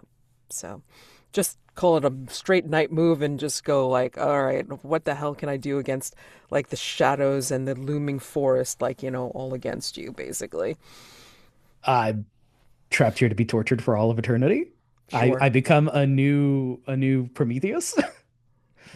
Yeah. I mean, like, that sounds about right because I mean, like, again, she's all in. She's all in now. I mean, like, she's gone literally mad because again, she was all about the vengeance and even seeing like this possible spirit of Sir Thomas like almost here, but not quite. Like, and you're gonna ruin that, and it's all your fault to begin with. Yeah. Yeah, she ain't having it. She's gonna either take you out or you're gonna have to take her out. So yeah. Yes. So then she's gonna yeah. So disadvantage on a vitality. Like how are you taking her out? Yeah. So Oh yeah, no. Violence. yeah, It seems if is you're the only picking way up to stop yeah, this. like if you have your own knife or you pick up Laurel's knife, whatever. Yeah. Yeah. Okay. Then I will mark a business card from Suleiman Berker's salon, mildly enchanted, calling upon the Angel of London to guide my strike. Yeah. And that is an 8, and I will mark my last mask of the past. Meaning I only have one more mask, so please don't make me roll again. Yeah, that's fine. That's fine. Just say how you take her out. It's quick. It's straight to the chest. At the end of the day, all the supernatural power and everything else, still a frail old woman. She will, like as she slides to the ground, I think she'll look up at you with her blue-gray eyes, and you see tears forming at the edges, and she say, I remember you. and she'll reach out to touch your face, and then she'll die. Yeah. And so ends the mastermind threat. And you are there with the spirit of Sir Thomas, who is now rapidly fading as he says, well, looks like I am on to my next adventure. Take care, whomever you are. Take care on the other side. He bows, and his spirit will disappear. And I think through his spirit you'll see a great big panther, wildcat, whatever, with the glowing green eyes.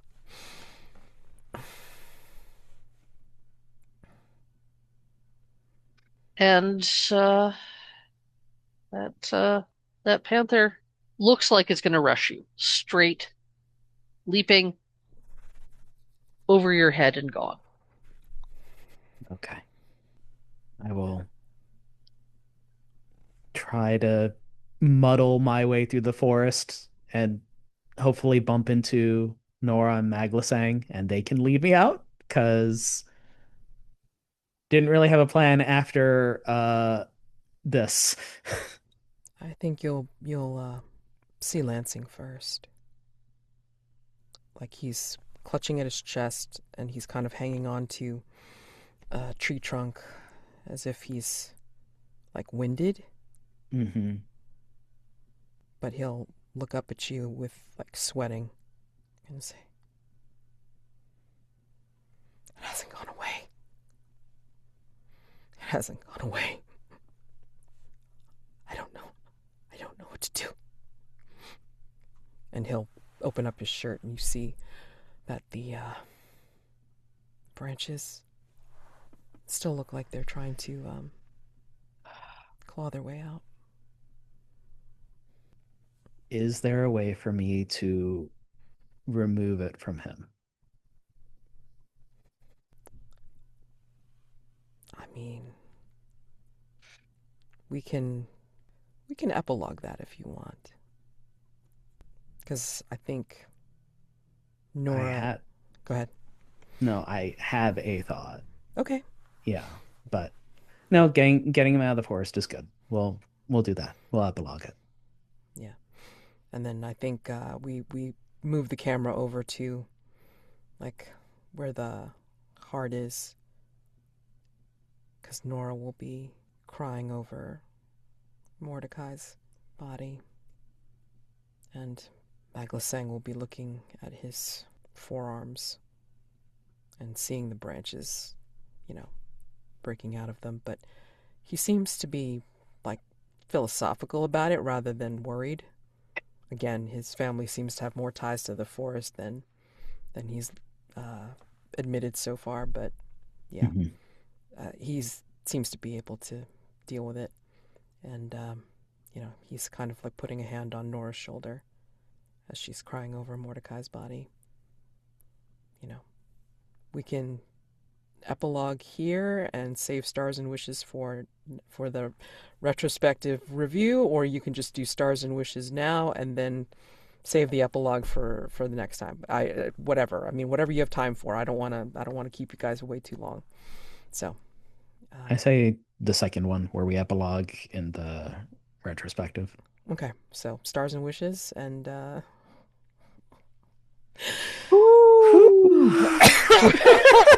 Wow. Goddamn. I'm so sorry. I am so sorry. For what? It was great. It was so much fun. It was a good session. Okay. Why okay, were okay. you? What are you? Have nothing to be sorry about. Well, again, slow burn and just like lengthy. I asked you to cut sessions. my guts out. I mean, Yeah.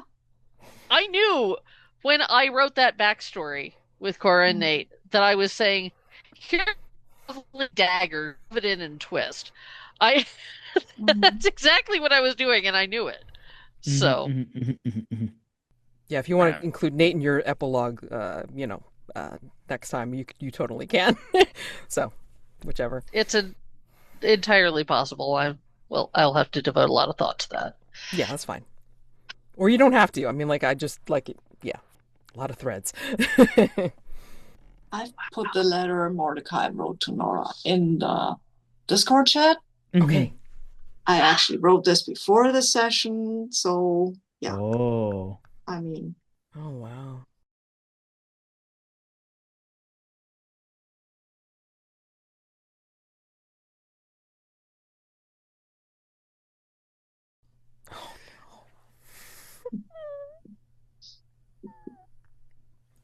stars all around. This was great, actually. This was all I thought it would be. It was like dramatic and emotional and all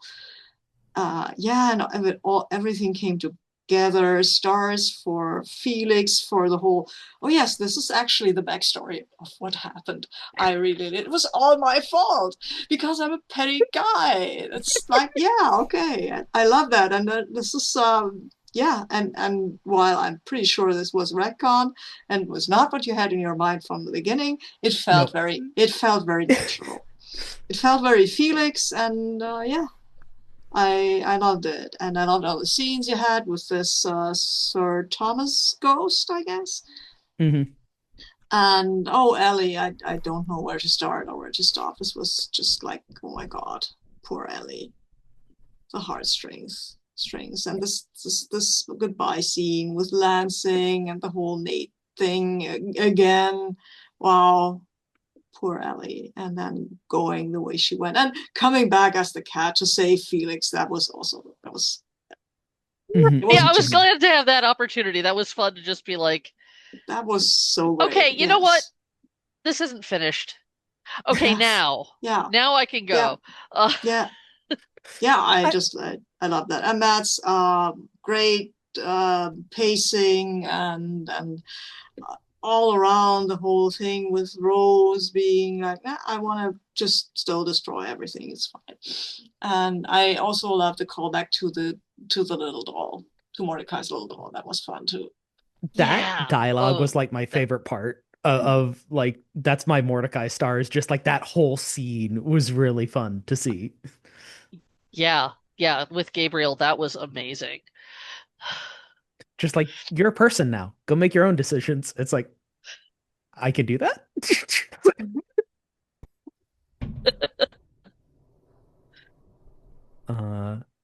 Ellie's... I had thought that Lansing knew about the whole thing with Nate. Like, so seeing that whole reckoning play out. But yeah, I don't think he really had internalized, yes, I killed Cora. Flat out wasn't, something that could be interpreted that way. Nope. No, I think you've played all your scenes magnificent, Kathleen. Like, thank just you. seeing the highs and lows of Ellie in this episode was like really good. And thank you.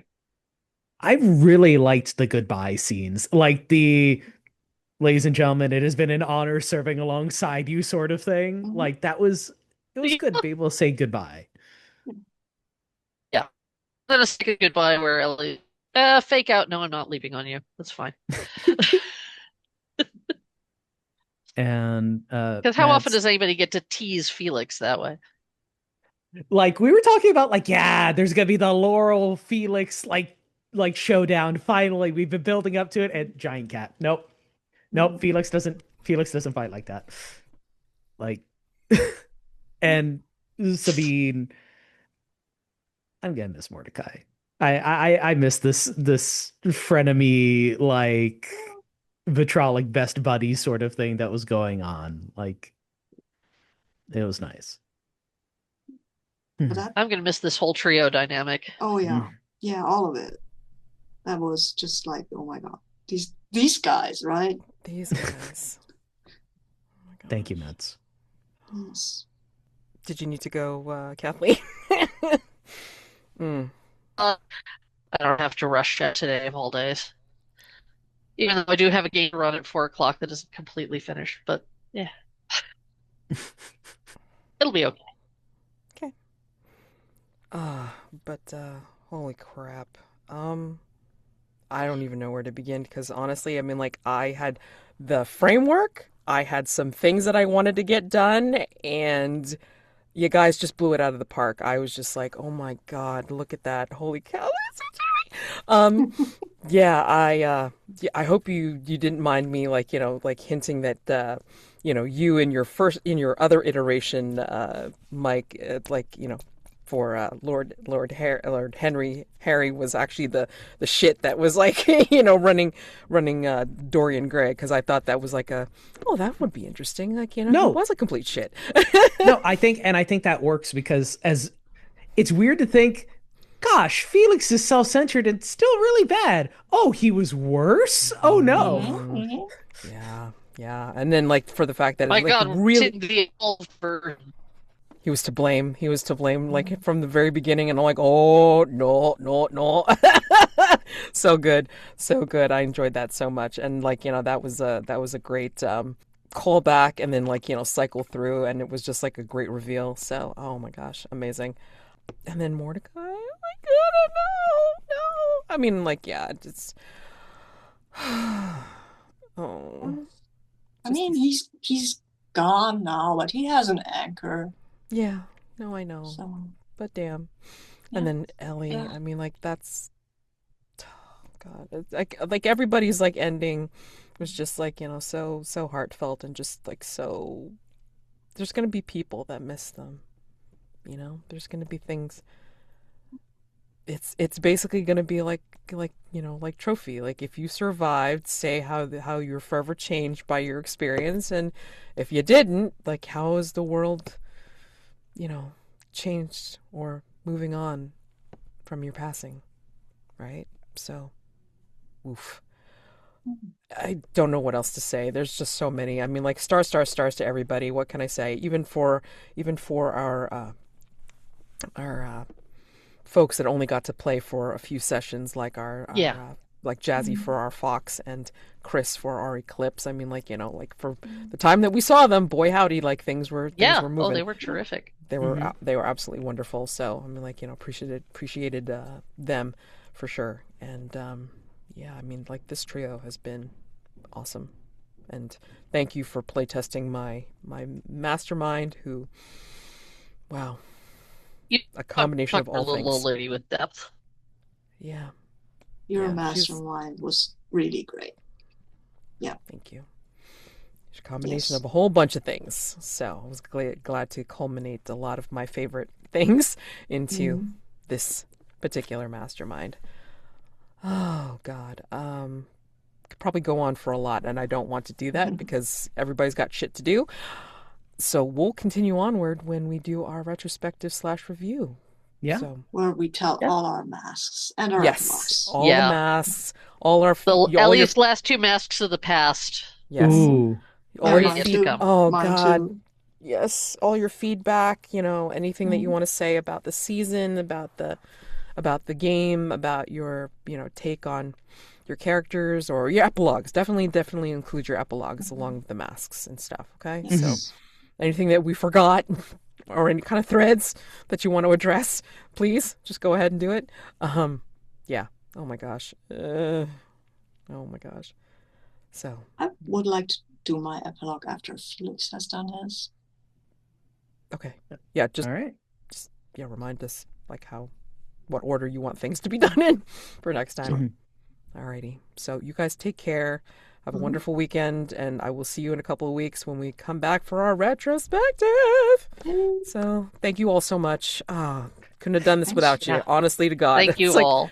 Thanks hope you had a for wonderful running. Thank you. time. Thanks Thank for you. running. Everybody else. Yes. See you guys. Thank you.